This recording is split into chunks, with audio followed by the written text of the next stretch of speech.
Welcome aboard the Finding Joy at Sea podcast. This podcast is for anyone who loves to hear the stories behind the stories of life at sea. Whether you work in the industry, love cruising, or are thinking about a new career, you're in the right place. I am your host, Laura Fraser, a 20-plus year cruise industry veteran and the author of the Joy at Sea series of children's books. I love sharing the joy of the journey. So, anchors away. It's time to set sail.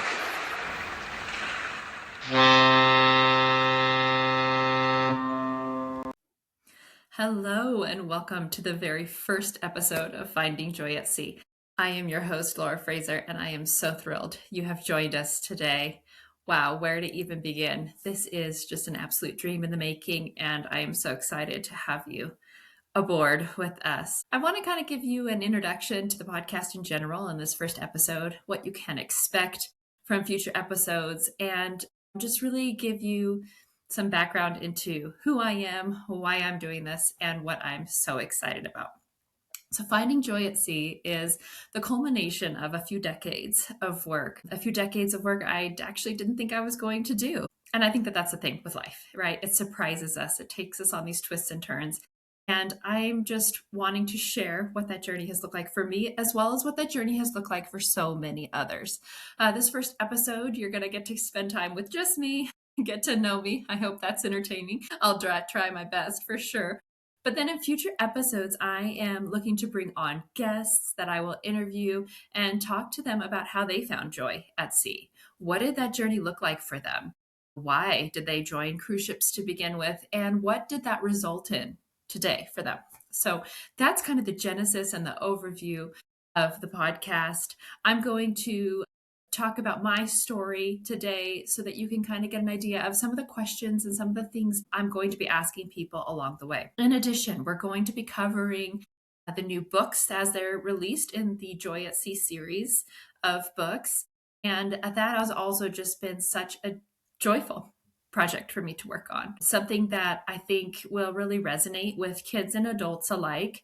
It's going to cover those big life lessons that are sometimes really painful and hard to learn in a way that is approachable and understandable for kids and their adults. And it's going to just hopefully create conversations around the cruise industry, taking time away, some of the challenges that we find in our journey of life. And so I'm really excited to break down some of those, again, really big life lessons into easy to understand stories that will hopefully develop deeper conversations with parents, caregivers, grandparents, and kids alike. So, welcome aboard. I'm so glad to have you on this journey with me.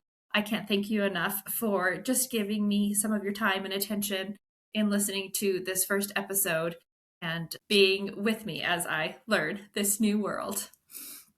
I started on cruise ships in 2002, and really it was a way that I could see the world and get paid to do it for one semester. My dream was to do semester at sea. I had a college professor who taught aboard semester at sea and spoke about it, and it just was like, this sounds incredible. What a way to learn and see the world and make friends and travel.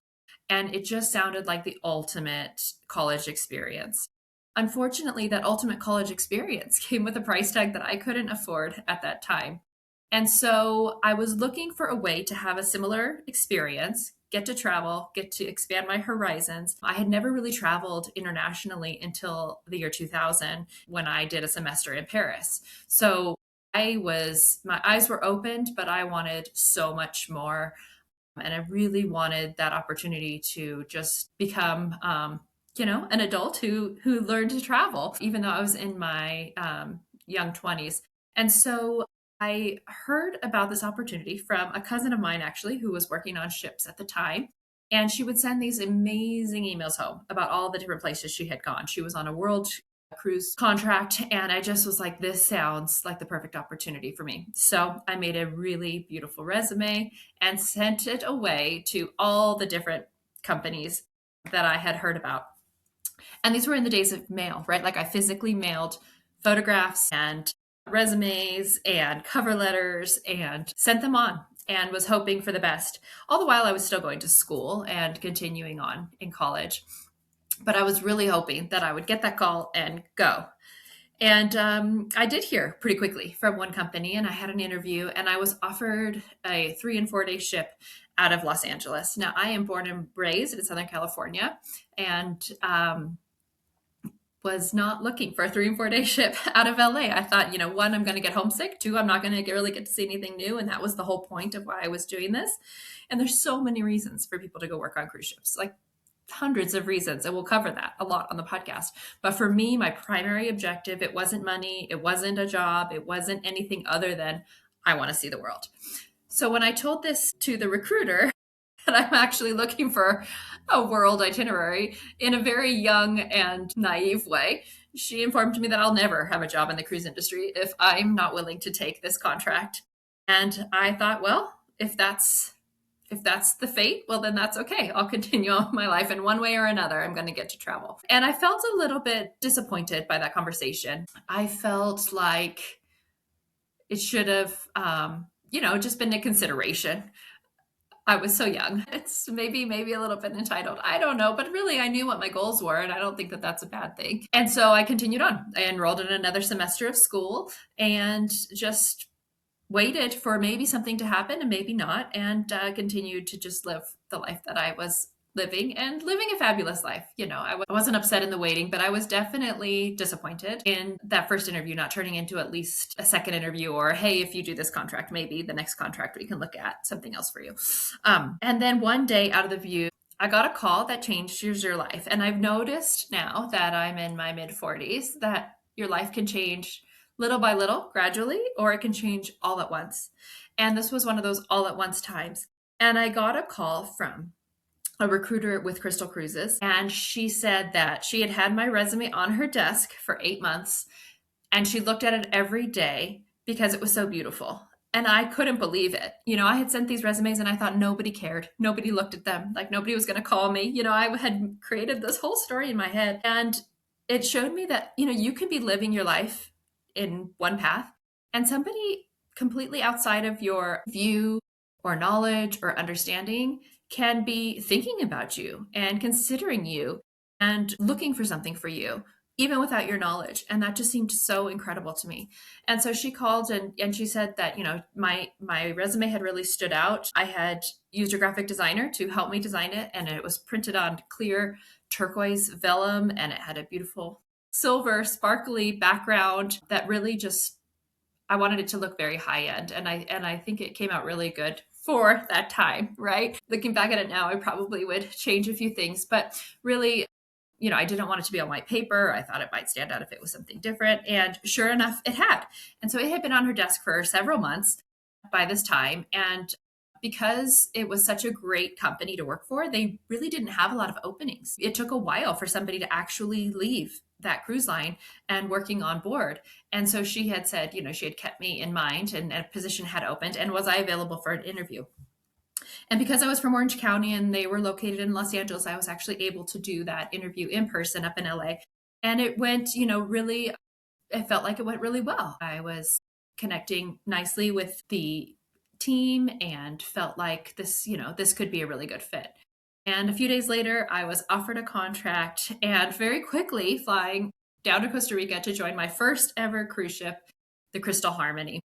And that really set in motion a totally different life path that I had never even considered. Really, in my mind, this was going to be one contract, 6 months, one way to see the world. And then I was going to get back to my normal life, right? Back to my normal programming.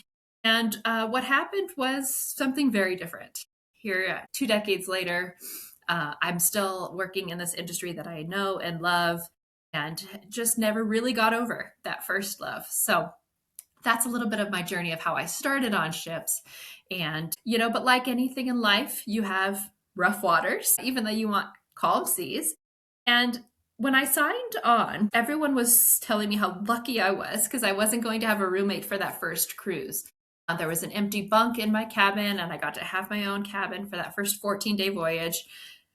And I mean, if you've worked on ships, you know, that's like the ultimate, right? Like not having a roommate, having your own space sounds incredible. Well, it sounds incredible when you know where things are. You're not brand new. You're not overwhelmed. You're not lost. And so I was signed on and shown to my cabin and given some time to rest because I had flown a red eye and we weren't sailing. So they said, "Hey, take a few hours, get unpacked, get rested. We'll give you a tour, and then we work tomorrow morning at 9 a.m." And so that's what I did. I took a rest and then I got the tour of the ship and went back to my cabin, was delivered back to my cabin. And when it came to dinner time, I was really exhausted and also really lost. And I just thought, I'm just not going to have dinner. I'm going to get a good night's sleep. I'm going to wake up extra early to get to work on time, find my way around. And that's what I did. And so that next morning, I woke up and I got ready for work and I got dressed with plenty of time to eat breakfast. And I quickly found myself totally lost and didn't know where I was supposed to go and couldn't find my way to the mess to go eat. And so I just went to work. So I hadn't eaten dinner and I hadn't eaten breakfast. And I found my way up to the gift shop. So we had the morning meeting. And, they introduced me to the team and I got to meet everyone. And then they sent me to my store to go and work. And I was working in a high-end clothing store, right? So apparel, perfume, cosmetics, all of that. And this is a 6-star cruise line, so very high end. It was very important that you presented a polished appearance, demeanor, customer service was very important. And I'm standing in the store with my coworker for about 45 minutes and it was calm. The seas were calm. I wouldn't describe it as rough seas at all. And I'm standing there and I'm starting to think, I feel really, really funny. I don't feel well. I feel like I'm going to pass out. Like, what is this feeling? Am I seasick? It was a feeling I had never experienced before. And I didn't know what to do. So I said to my coworker, I really don't feel well. And she's like, you don't look great either. Do you think you could be seasick? This is not rough waters. Like, are you okay working on a cruise ship? And I said, I don't know. I don't know what's going on, but I feel like I'm going to actually be sick. So she shoves me in the dressing room and hands me a trash can where I proceed on day one to get sick in that dressing room. And I was sitting in that dressing room wanting to disappear, wanting to just rewind everything that had happened to me in the last 24 hours, wanting to be home, wanting to be in my familiar surroundings, wanting to just crawl into a ball and disappear. And as I was sitting in there, feeling so embarrassed, feeling so ashamed, feeling so scared, feeling so alone, I was just really wondering what I had done. And I was thinking about just quitting. And I'm not a quitter. I wouldn't describe myself as a quitter. I would actually describe myself as somebody who just continues on even when you're supposed to quit. But in that moment, I thought, this has been a terrible mistake. What have I done? And I hear her on the phone to the manager saying, Laura's in the dressing room. She's getting sick. I don't know what to do. We need to get her out of here, though. It's not a good look. And so the manager came and escorted me down to the medical center, where I am now also horrified, right? I'm already seeing the ship's doctor 24 hours in, and they're asking me a bunch of questions. Like, what did you eat? Nothing. Are you seasick? I don't know. How do you feel? Well, I feel completely lightheaded, completely nauseous. When they realized I hadn't eaten in like 24 hours, which, wasn't normal, they thought, well, I probably just need some sugar, right? I'm probably having like a low blood sugar from not eating for so long. And so they gave me a can of Coke. And after I had a little bit of sugar, I felt like a new woman and was like, okay, I can do this. So as long as I can face everyone and not be embarrassed, right? Everyone was talking about the new girl who was throwing up in the dressing room. And I just decided, okay, so we're going to at least have to finish the cruise. Like I can't leave. So we're going to figure out a way. And so that's what I did.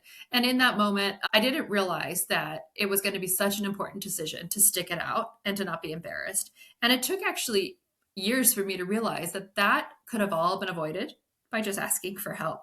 I'm not a person who likes to ask for help. I like to feel highly competent, highly capable. And having just stopped anyone, any crew member on the I-5 and said, I'm brand new and I'm lost. Can you show me where the officer's mess is so that I can eat some breakfast?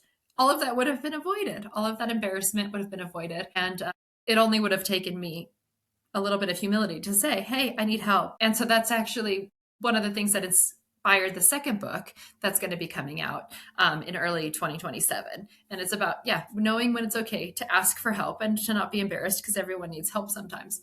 But that was my day one. And really, it was one of those days that I look back and it was pivotal, right? It was pivotal in deciding to stay. I could have said, you know what, I think I actually am really seasick. I just need to go home. And they would have found a way to get me home, and that would have been the end of my career at sea. That would have been, the end of my traveling, getting paid to travel, all of those things that I had really dreamt about and worked for. It could have ended just like that. And I don't think anyone would have blamed me, right? Like they would have been like, oh, Laura's not cut out for life at sea. And that's what I learned, when other crew members would come and go through the years is you were either cut out for it or you weren't. It was usually evident pretty quickly if this was going to be something you enjoyed. And it's just something I really, really wanted. And so I'm so glad today, sitting where I'm sitting, that I stuck with it. And there are times when it's not, it's not for you and you shouldn't stick it out. But there's other times where it just gets a little bit uncomfortable. And right on the other side of that uncomfortable is probably something really, really incredible.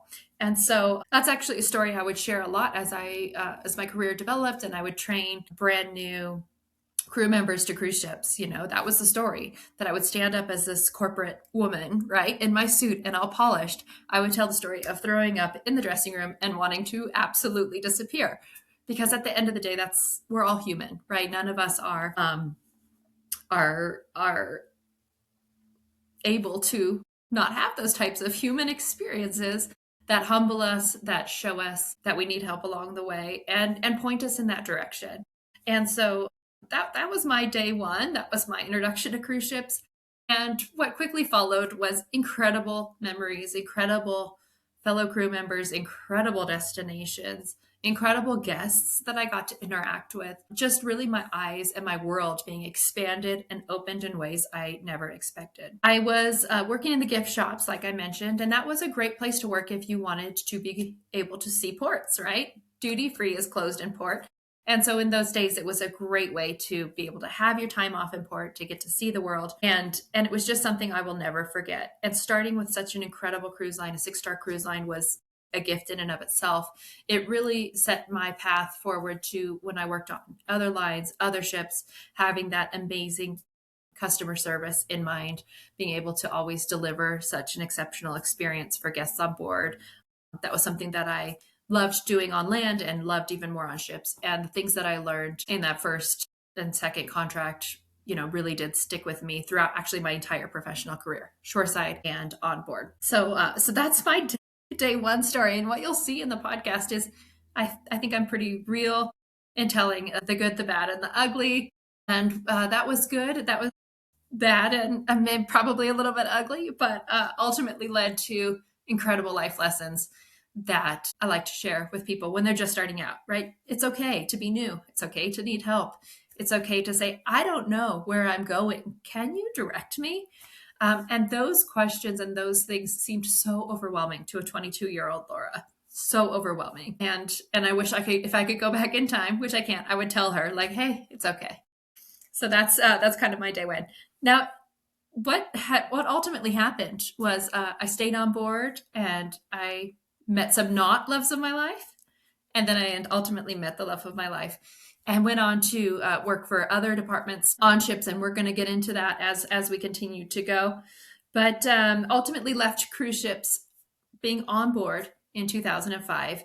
And that's an interesting story too, and a different path my life took, but worked shoreside all along. And so I could never fully get the cruise industry out of my blood and out of my bones. And now with the launching of Joy at Sea, our first children's book, it's the culmination, right, of those 2 decades of this love for an industry, this love for crew members and the incredible vessels that the cruise industry builds. It's a testimony of overcoming unbelievable odds to come back stronger. And so Joy is really that story of perseverance and persistence and finding your way when there seems to be no way again.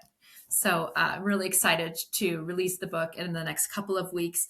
And I certainly hope that it will speak to you the way it has spoken to me. It was important for me to tell the story of our beloved cruise industry in a way that gives all of the people in the industry credit for what was overcome throughout the pandemic and 2020, 2021, and the real ultimate comeback of an industry that has never had ships sailing this full, that has never seen such incredible growth as it did when it came back post pandemic. So that's a story of joy. And I'm really excited for you to get to know her, as well as Sunny, our next ship who's coming online, and Grace and Big Max, and all of their incredible stories that they learn as they navigate the seven seas. So we're also going to be releasing the ABCs at Sea. That is a deck of 26 color cards that talk about the different vocabulary words that you will find when you sail aboard a ship. So it's a great way for kids to learn all the different vocabulary, adults to learn, right? There's new words even for adults. Even if you've cruised in the past, I hope that there's some that still surprise you and still some vocabulary that you'd learn. And I foresee these as cards you can either order post cruise, pre cruise, on board, really as a way to get kids excited about some of the new things that they will discover. This vocabulary, this ABCs at sea, that they'll hear, and then they can feel like experts when they're sailing on the ships. So we're really excited to release that deck of cards too. We're hoping to have that in early 2027 as well. So lots of things in the works here at Finding Joy at Sea. And you're going to get to come along the journey as we launch, and hopefully my next episode, I'm going to be interviewing my incredible illustrator and letting you meet her and talk about the story of how we found each other in this crazy big world. And I think you're going to enjoy that journey as well. It's funny how life just brings you, back to kind of who you are and where you are, but in new and dynamic ways. And how every relationship that you make along the way, you never know what friendship, what relationship, what coworker, where you're going to meet along the path again, where your paths are going to cross. And I tell that to my kids all the time too. Like, be careful with your relationships and your friendships. Like, know that you never know who you are going to be to each other in the future. You could change somebody's whole life. Somebody that you just met 5 years ago, they pop into your mind and you think of them for a new opportunity. You can change their whole life, and they can change your whole life. And so, always remembering that, like, we're journeying together, and that you don't meet anyone by accident. Everyone either has something to teach you, or for you to teach them, or to enrich each other's lives in so many different ways. So the story of me and Anna is one of those stories of an unexpected path that we found together. And so I'm really excited to introduce you to that as well in the next episode. Throughout the series of the podcast, some of the questions are going to be unique to the person I'm interviewing. Others are going to be consistent, right? There's 4 questions I want to ask everybody when they're on the podcast. And the first one is, what made you aware of joining cruise ships, of working on board? Like, how did that even become something you were aware of? And I know now, with social media and, just overall awareness, like, we have access to so much more information.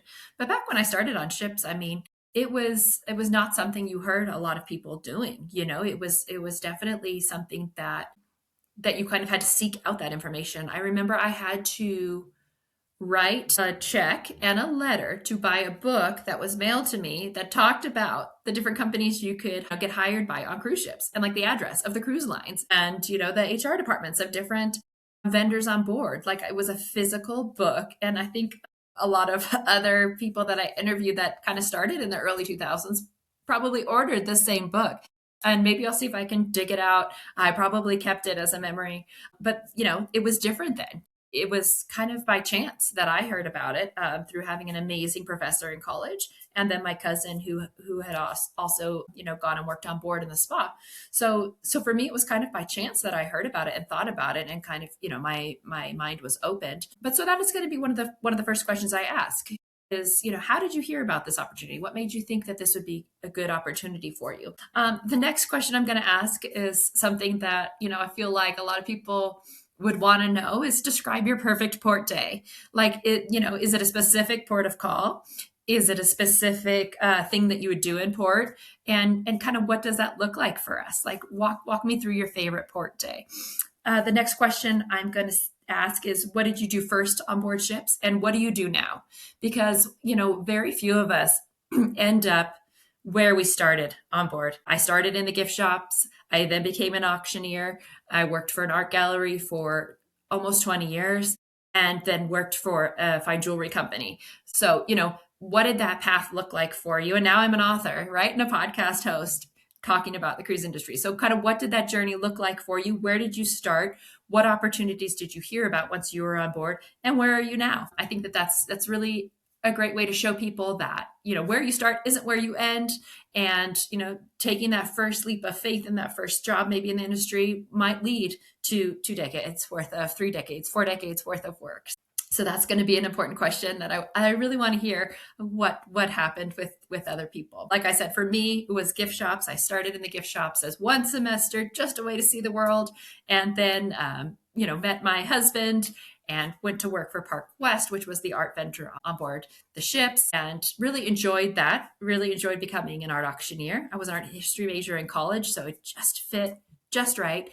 And then when our life changed dramatically, which we will cover when I interview my husband on the podcast, when our life changed dramatically, then we eventually went shoreside working for Park West for many years. And then I ended up, losing my job in COVID, like so many of us did, and didn't know what I was going to do. Tried a different career path that I had always thought I would love, but didn't, right? Missed the cruise industry desperately. And that's when I was given the opportunity to work for FE Jewelry. And I really, really cherished and loved those years as well.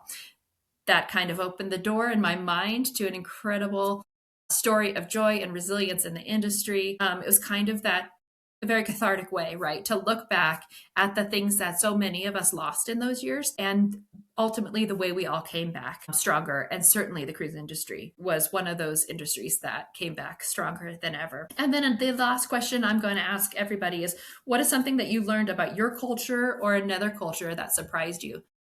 Working on board, it's like it's its own little country within many, many countries. You have people from all over the world working together with one common goal, right? To deliver an incredible experience for the guests, to ensure their safety, their comfort, their enjoyment, their memories. But you're working with people from all over the world, all over. You learn very quickly different things about different cultures, and some of those are profound and so deep, and others are just hilarious, just ways that there's just misunderstandings even in accents or phrases or different things like that. So I think that that's going to be a really cool question. It's like, not only did you learn something about your own culture, did you learn something about another culture? And I'm excited to see some of those answers. I would say maybe one of the things that I learned that I use daily in my life is my husband is from South Africa. And when I met him, I would notice that he would use the word shame all the time. And for South Africans, and maybe you're laughing as you're listening, but for South Africans, shame is just like a phrase you can use for everything. Now, as an American, like the word shame is associated with embarrassment and guilt and regret and like all of these very heavy emotions and not like a good thing. Whereas to a South African, shame is like almost like, wow, like that would be the equivalent in English. Like, oh, wow. So you could say like, shame, Melissa got a promotion at work. Oh, shame, man, shame. Like that's a great thing. But you could also say like, oh, wow, Melissa popped a tire on the highway. Oh, shame, man. Like the word actually doesn't have a lot of meaning. It's more just like the pitch and the tone that you're delivering it with.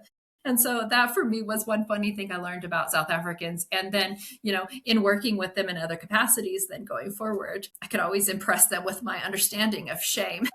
So that's just like something funny I learned about another culture. And I think something I learned about Americans is because there wasn't a lot of Americans that worked on board. It wasn't as common. And I think for me, being an American and working on board, it was probably, gosh, how quickly we speak, and probably speaking very quickly on this podcast, but how quickly, especially, I think, especially being from California, how quickly we speak, how quickly we want things to be done, how quickly we want our check at the end of the meal, like quick, quick, quick, quick, quick. And that rush, rush, rush mentality that I definitely was in, dining in other countries and dining with people from other countries, in other countries. I was like, well, where's the bill? Why haven't they brought the check? Like, well, we gotta go. We're done eating. Let's get moving. And in other countries, it's like, no, we take our time. Like, well, they'll bring the bill whenever. Like, we're gonna chat. We're gonna enjoy. So it was actually like learning how to just slow down and enjoy the ride a little bit more. I think is probably something that I learned and something that really has enriched my life. But it's also been something I've had to remind myself of. Oh, okay, slow down. Enjoy. You don't have to rush to the next thing. You don't always have to be super, efficient and on and going. So maybe it's something like that, to just slow down and enjoy the ride a little bit more. So those are the four main questions I'm going to ask my guests.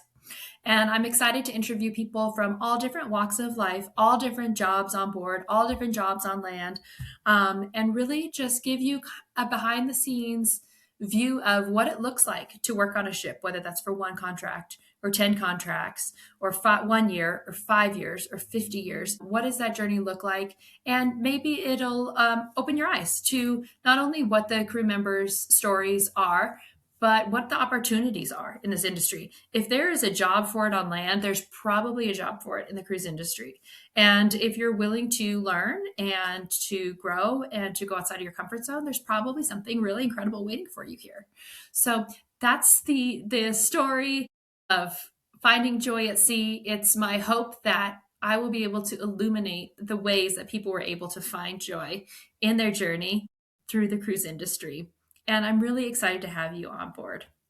So keep a watch on this space. On this podcast, like I said, the next episode, I'm going to be interviewing my illustrator, who I met very serendipitously, randomly in Mexico, in the perfect way, in the perfect time. And I'm excited to share that story with you and have you get to know her as well. She has absolutely brought joy to my life. And so I'm knowing and trusting that she'll do that for you as well. And then the next episode after that, because I'm finding my feet and trying to become comfortable in this new space, I'm going to be interviewing my Hayden, my husband, and telling you a bit more about his journey on ships. His reasons for joining were very, very vastly different than mine, and the incredible ways that we were brought together in this big world, and the journey of life since post cruise ships for us and what that looked like. And these conversations will be joyful. Sometimes they'll be difficult, but there's always those huge, huge lessons that we've learned along the way, in ways that life has surprised us with. So I'm so excited. That's the kind of a drop of the first 3 episodes. After that, we're going to talk a little bit more about our first book, Joy at Sea, and her story. And then we're going to start interviewing so many incredible people that I have come to know and love in this industry. So welcome to Finding Joy at Sea. I hope you love this journey with me. I am so thankful that you are here. Thank you for listening to Joy at Sea. To find out more about us, our books, and products, please visit us on the web at joyatseaandfriends.com or on Facebook or Instagram at Finding Joy at Sea. To be featured on an episode, you can find our email in the show notes. Until next time, we hope you have a joyful day.